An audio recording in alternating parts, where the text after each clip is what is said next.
Começou a Champions League feminina, galera! Tô muito animado com essa competição. Essa que é a maior competição de clubes do futebol feminino do mundo. A Champions League feminina deu início nessa semana com as partidas da primeira fase classificatória. Benfica, Arsenal e Juventus estão entre os times conhecidos, mais badalados, que já estão nessa primeira fase da competição. A primeira fase vai ser disputada nos dias 17 e 18 de agosto e as finais vão ser realizadas 3 dias depois. Mas fica até o final do vídeo que eu vou explicar tudinho sobre esse novo formato da Champions League feminina. Sejam muito bem-vindos ao Volta para Marcar. Meu nome é Matheus Guimarães e hoje a gente vai falar dessa competição que eu sou muito fã, ela que reúne as melhores e maiores jogadores do futebol feminino mundial, que está dando o seu pontapé inicial ainda na primeira fase classificatória, agora com um formato novo, galera. Um tanto confuso para entender, mas quem acompanha a Champions League masculina já sabe como funciona, mas eu também vou apresentar aqui algumas diferenças fundamentais entre as duas competições. Mas bora lá falar dessa competição. Essa primeira fase é uma das duas eliminatórias que antecedem a fase de grupos, que vai contar com 16 equipes e vai começar a rolar em outubro. Assim como no masculino, a fase classificatória ficou dividida em dois caminhos: o caminho dos campeões e o caminho das ligas. Em ambos os caminhos, a primeira fase será disputada em duas partidas: semifinais e final. Fica até o final do vídeo que você vai entender. É meio confuso, mas a gente vai trazer tudo em detalhes aqui, mastigadinho para você entender. Os vencedores de cada uma dessas finais avançam para a segunda fase. Ao todo são 11 no caminho dos campeões e 4 no caminho das ligas. O sorteio da segunda fase já será no domingo, dia 22. Entre os times que já jogam nessa primeira fase, o Arsenal é o mais badalado, porque em 2007 já foi campeão da Taça UEFA feminina, que era o nome antigo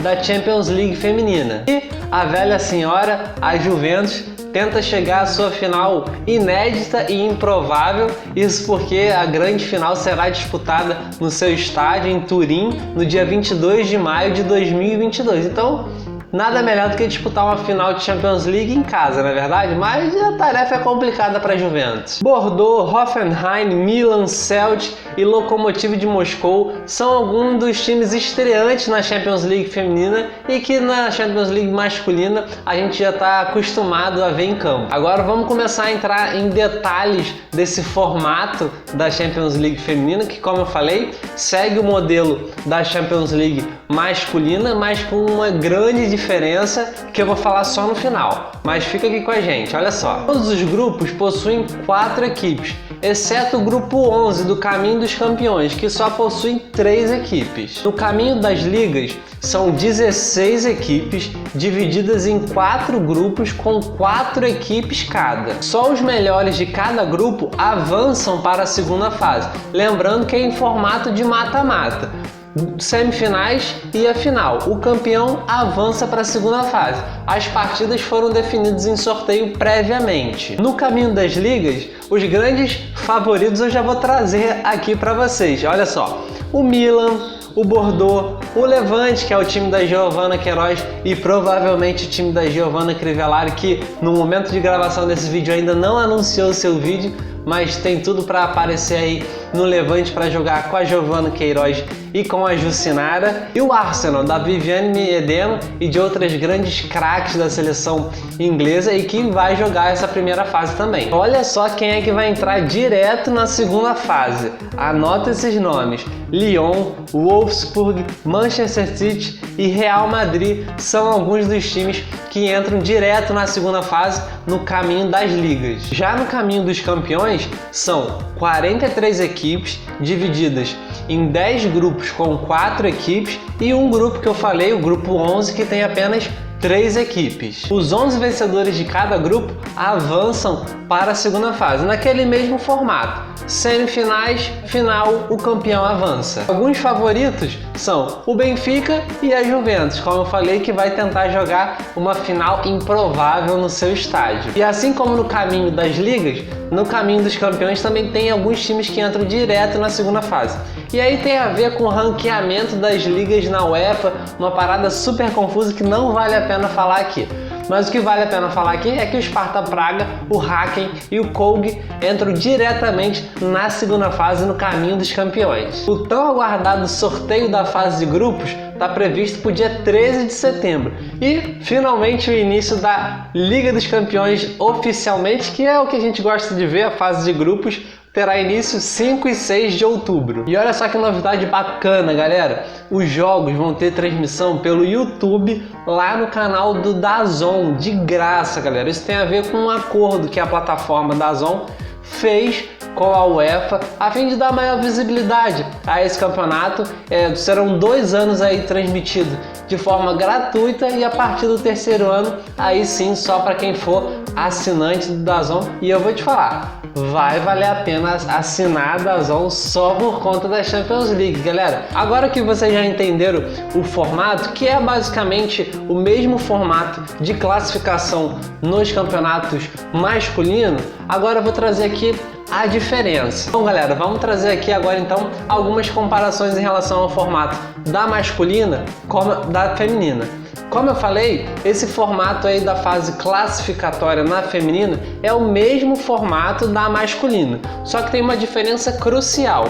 Na Champions League feminina, 12 das 16 equipes da fase de grupos são definidas através dessa fase classificatória. Ou seja, apenas 4 equipes são classificadas direto. E aí você pode estar se perguntando, pô, bacana, né? Que aí mais times têm mais chances de se classificar.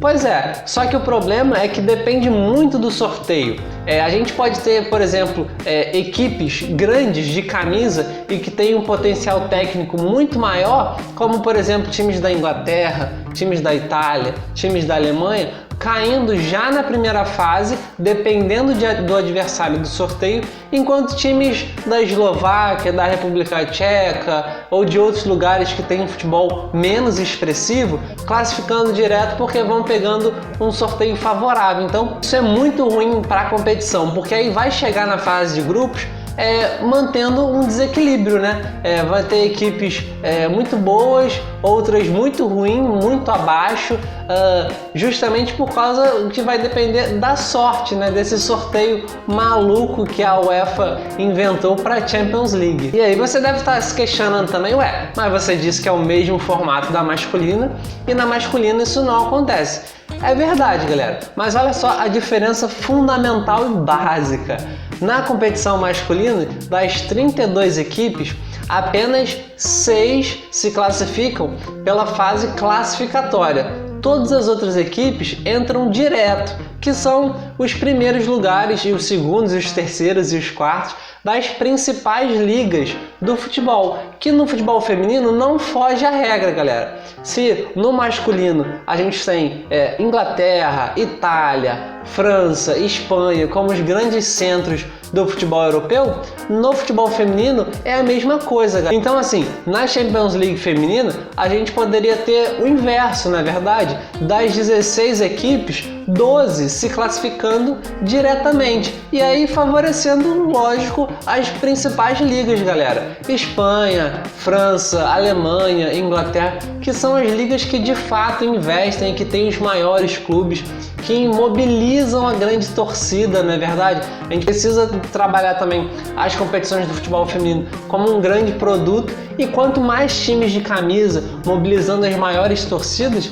melhor. Então assim, acabou que esse formato acabou não favorecendo a competição. A gente lembra que o formato anterior da Champions League feminina era toda em mata-mata, uma loucura total. A gente tinha time de camisa caindo já na primeira fase, que é 64 avos, galera, só para vocês terem uma noção, uma doideira total. Então assim, já houve um avanço, a gente agradece aí, né, o avanço da UEFA, mas precisa melhorar esse ponto, porque a gente queria o Real Madrid, o Lyon, o Wolfsburg entrando direto, galera. A gente pode ter, a depender do sorteio, esses times se enfrentando já na fase classificatória e um deles já não vai nem disputar a fase de grupos, enquanto a gente pode ter aí times de Malta, times da Bulgária jogando a fase de grupos porque enfrentaram na fase classificatória outros times de ligas inferiores.